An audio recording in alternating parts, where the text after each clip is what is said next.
we've got a great Final Four, at least according to the two of us. The ratings are not going to reflect that. But this was the results of knowing that we don't have a number 1, number 2, or number 3 seed remaining for the first time ever in the Final Four. It's refreshing. And I'm not here to say that all the programs represented in the Final Four are doing it all exactly the same way. But it is nice to see that not all programs are rewarded for a win-at-all-cost mentality that we saw at Alabama this year with Brandon Miller and Nate Oates and Greg Byrne and the university and the athletic department doubling down even after new information surfaced that, yeah, Brandon Miller's playing and we're going to continue to play him and look the other way. And then Miller chokes in the NCAA tournament with the numbers we've seen. And injury or not, Dockett's told us earlier, injury or not, we saw this guy produce.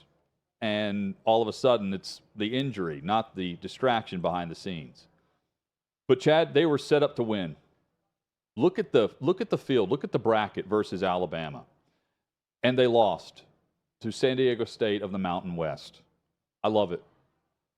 Florida Atlantic, great storyline. Second tournament ever. They make the run as the 9 seed. They've won over 30 games this season. And while you say, well, it's tough for Cinderella to be a 34-win team, fair. But we will remember the Owls for this run, and they will be in the same discussion as George Mason and VCU and Butler and others that we point to that actually make the full run. Wichita State, that make the full run to the Final Four. On the flip side, UConn, great team. They can win so many different ways, but they're not a top 3 seed, and they were coming out of a great conference in the Big East. And then Miami, not Duke or North Carolina, but Miami, back in the Elite Eight for the second straight year, and now they advance to the Final Four behind NIL dollars that are the new era of the college sports landscape. But this is also, to me, about the evening out where we have more parity now than what we've seen. And I like the fact that we are seeing teams that went about it the right way. Even the good storylines like Kansas State or Texas and what they did after Chris Beard was fired with cause. What those teams did to reach where they were versus what others did to look the other way goes to show you that it doesn't always have to be the win-at-all-cost mentality to have success. Can it win you things? Yes. But this year, they were losers, and I'm happy for that. And going back to the Alabama part of this, where they lose on Friday night to San Diego State, I really think America should rejoice over this Alabama loss. And no, this is not because I went to Tennessee and I hate Alabama. It's because I hate what Alabama has chosen to stand for. Mm-hmm. This year, Alabama has not always been this way. They're not this way in every sport all the time. They've had some great, classy coaches throughout their time there. They've had good administrators at Alabama who are about the right things deep down, that also badly want to win in everything they compete in because they're competitors. And I'm all for competition. I'm all for winning and going for it and doing things like that. But the story out of Nashville today is one example of this with the shooting. There are bigger things than winning in sports at times. And something much bigger than winning at sports is when one of your players is charged with murder. And when one of your other players, and it's the star player, is involved in the investigation with the murder because he drove the murder weapon to the scene of the murder, and you do nothing to that player, you don't deserve good things. And you especially don't deserve good things to happen for you when you did that simply to win. And they can disguise this as however they want. I treat my players as my sons. We had to look at it we checked with legal. We did this and that. Alabama did all of this for one reason and one reason only. Brandon Miller was their best chance at a national championship. Brandon Miller was their best chance at their school's first ever Final Four. And instead, what they got is getting knocked out in the Sweet 16 for the 8th out of 9 times in their program's history. They are 1-8 in the Sweet 16 now and did not get to the Elite Eight. And if you care about what is right and what is fair and what is just, you were cheering along with San Diego State Aztec fans when they beat Alabama on Friday night. What a great win for what is right and what should happen. And I look at these 4 teams in the Final Four, and I see a lot of what's right. And I'm not talking about what's doing the right thing. We're talking about murder here. All right, people are going to have a problem with John Ruiz paying top dollar to get Nigel Pack to come from K-State to Miami and everything else they're doing with NIL. I'm not talking about that. This is commerce. Okay, we can get into the morality of paying players and NIL and all that another day. And it's legal. I'm talking about what's right when a young woman is murdered and Nate Oates is sitting there who has 3 daughters and talking about how he treats his players as his sons and really disregarding the fact that a young woman was murdered in this whole deal. So Nate Oates isn't going anywhere. He's had a ton of success. Bama will probably continue to have success under him, but at least for one night and one tournament, I am thrilled that what was right won. And by what was right winning, it was Alabama losing and losing in the Sweet 16 and not even getting to a Final Four. We all won. Everyone but Bama fans in that university won, but everybody else won that night. Yeah, and there are great storylines. That's at the top of the list. And other great examples of class instead of classless. Jerome Tang gave a postgame speech, not to his Kansas State Wildcats that had just lost by 3 several minutes earlier. But he walked into the Florida Atlantic locker room, and Jerome Tang delivered this speech to the Owls team. Toughness, your togetherness, your ability to make plays for each other, right? Like the way you communicate with each other. Nobody can beat y'all, right? Nobody can. So just stay together. Don't get distracted between now and then, all right? Stay locked in. Keep doing what you're doing. Y'all the toughest son of a guns we played all year long. Just proud of you. I'm be rooting for you, all right? There's Jerome Tang. And in hearing Coach May discuss things at the podium after the game as he was headed to the Final Four, he said, what Tang did, we've seen that along the way. And I get at some point you have to latch on to, man, everyone thinks we're pretty good. But he first realized it when Mike Davis, head coach at Detroit Mercy, Antoine's father, where he is, this is in November, and Mike Davis walked into the locker room as well in November and said, you guys have a chance to go to the Final Four. You're that talented. It's not a one-off from Jerome Tang, and I think it was a classy move in that moment. And the run that he did and what happened with the Wildcats all year, to go in there and say that to FAU says something about the character of Tang in that program. That speaks volumes, just like it spoke volumes with how Nate Oates handled things at Alabama. And yes, absolutely. And you look at that win total, and this is what everyone is saying about this team, but it's right. This is no fluke. No. I think they're 35-3 now after this tournament run. You don't win that many games and it be some sort of accident or you be overrated or overvalued going into a tournament. It's very simple to say now. It wasn't when the tournament started. FAU's way underseeded. FAU with the season they had, if Conference USA was respected and valued the way it probably should have been, with some really good teams this year, UAB, one of them North Texas, another both in Madison Square Garden for the NIT Final Four, that's a 4 seed. That's more like a 4 or 5 seed that we're watching with Florida Atlantic with the season they had. Instead, they get the 9 seed. It makes the run better. I think for us, it makes it cooler, right, that they came out of as a 9 seed. Now they're in the Final Four. But I watched that team. I don't think 9 seed. I think it's a team that was probably undervalued. And they've gone on this run. And I don't watch them and think it's oh, boy, they're getting lucky or they're hitting bad shots. Or, well, they didn't really hit the 3 very often in the tournament. They're getting favorable matchups along the way. I don't think any of that.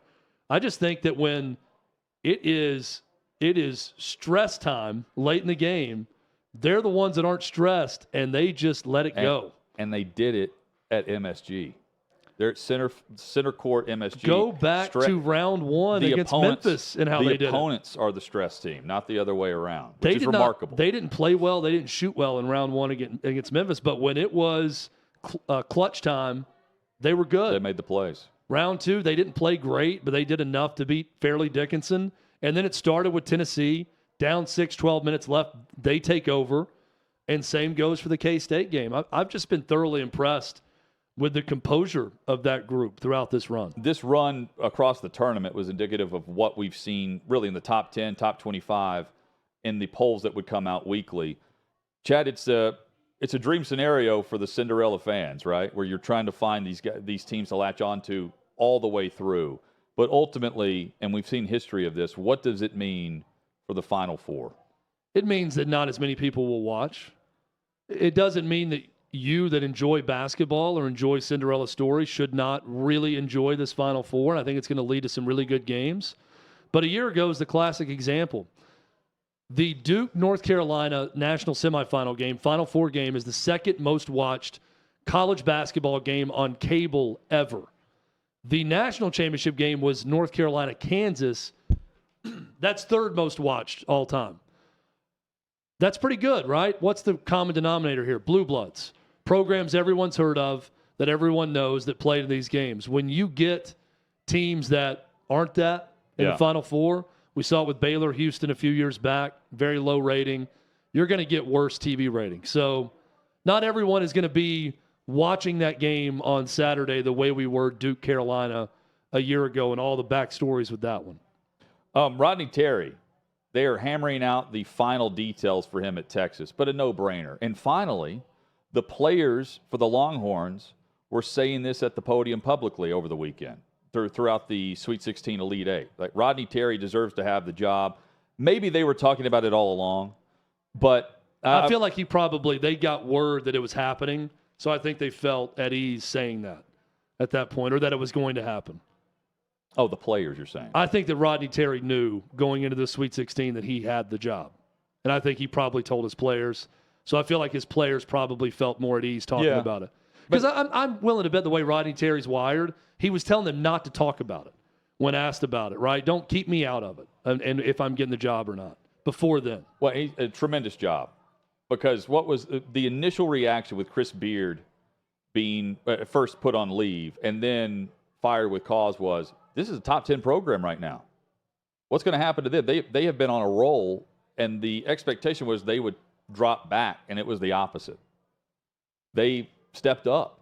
And another great story from Coach Rodney Terry and I'm eager to see the details of it, because the discussion was, I believe Jeff Goodman was saying, the discussion is going to be around the buyout, or if they figure out like, hey, this is a great run, but long term, it's just not the right head coach, which means if you find someone that you want to pony up for, that's available, you're able to get rid of Terry on a cheaper margin than what you could do for Chris Beard if you had to fire him without cause.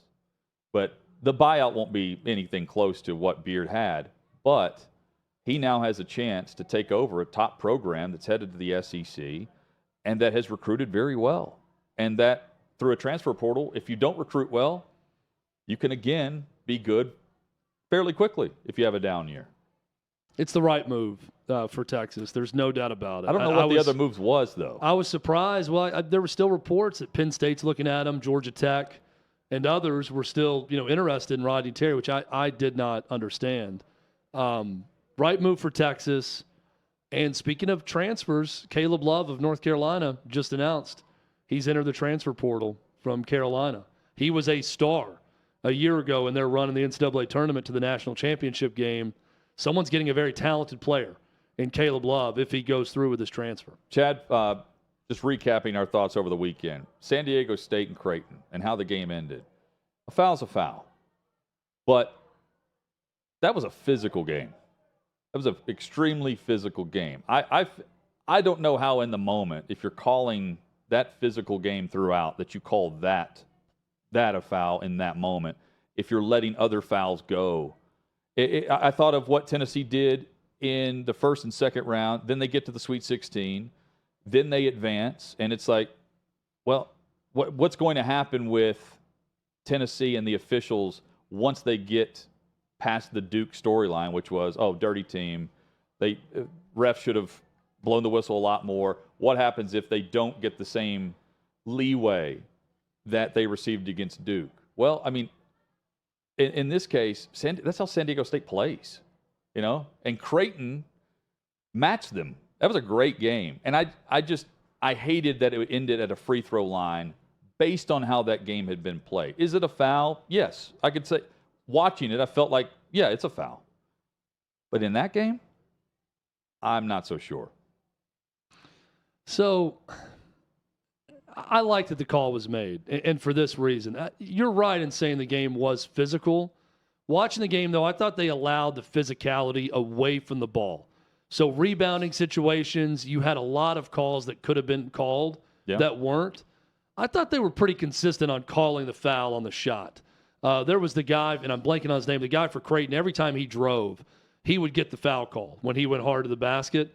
So I think on the shots, they did a pretty good job of calling it consistent when there was contact. I'm a firm believer if it's, especially on a shot like that, you let guys jockey for position and get physical if it's a last rebound scenario in the game or you're trying to keep the ball alive, you let that go. But if someone's shooting and they're getting to a pretty good spot on the court, you don't want to bail someone out who's shooting a 35-foot fadeaway and there may be slight contact late in the game. But when a guy's driving to a 15-footer and goes up and gets hit on the arm or gets fouled, you call it. So I'm good with the call. But going in, if that game just goes to overtime, I don't think we're talking about that play being a no call in that specific game. I think that San Diego State is. I don't think we are. You mean Creighton is discussing that? No. I'm saying if they don't call that and San Diego State loses in overtime, but based their on coach and everyone's going to be thinking about that no call on the foul. Yeah, but I would say that's how they play, though. They're a physical team like that game dictates. Yeah, look, I think, again, there's a difference in physical and hitting someone in the arm when they shoot it. That's not physical. That's a foul. Physical is I'm going to muscle you up underneath the goal and get away with some shoves to go get the ball. Or I'm going to go hard as an offensive player and get to the basket by sheer physicality at times. But slapping a guy on the arm or the wrist or the hand on a shot, that's not physicality. That's just a foul. So I'm good with the call. San Diego State on to the Final Four. They'll take up their tip-off against Florida Atlantic first. That's a 6:10, I believe, 6:10 Eastern tip-off in Houston, followed by UConn. And we get to see the UConn Huskies with a great story in the win over Gonzaga. That's a story we can hit later in the week. And what's expected of UConn versus Miami, and then advancing to face either FAU or San Diego State.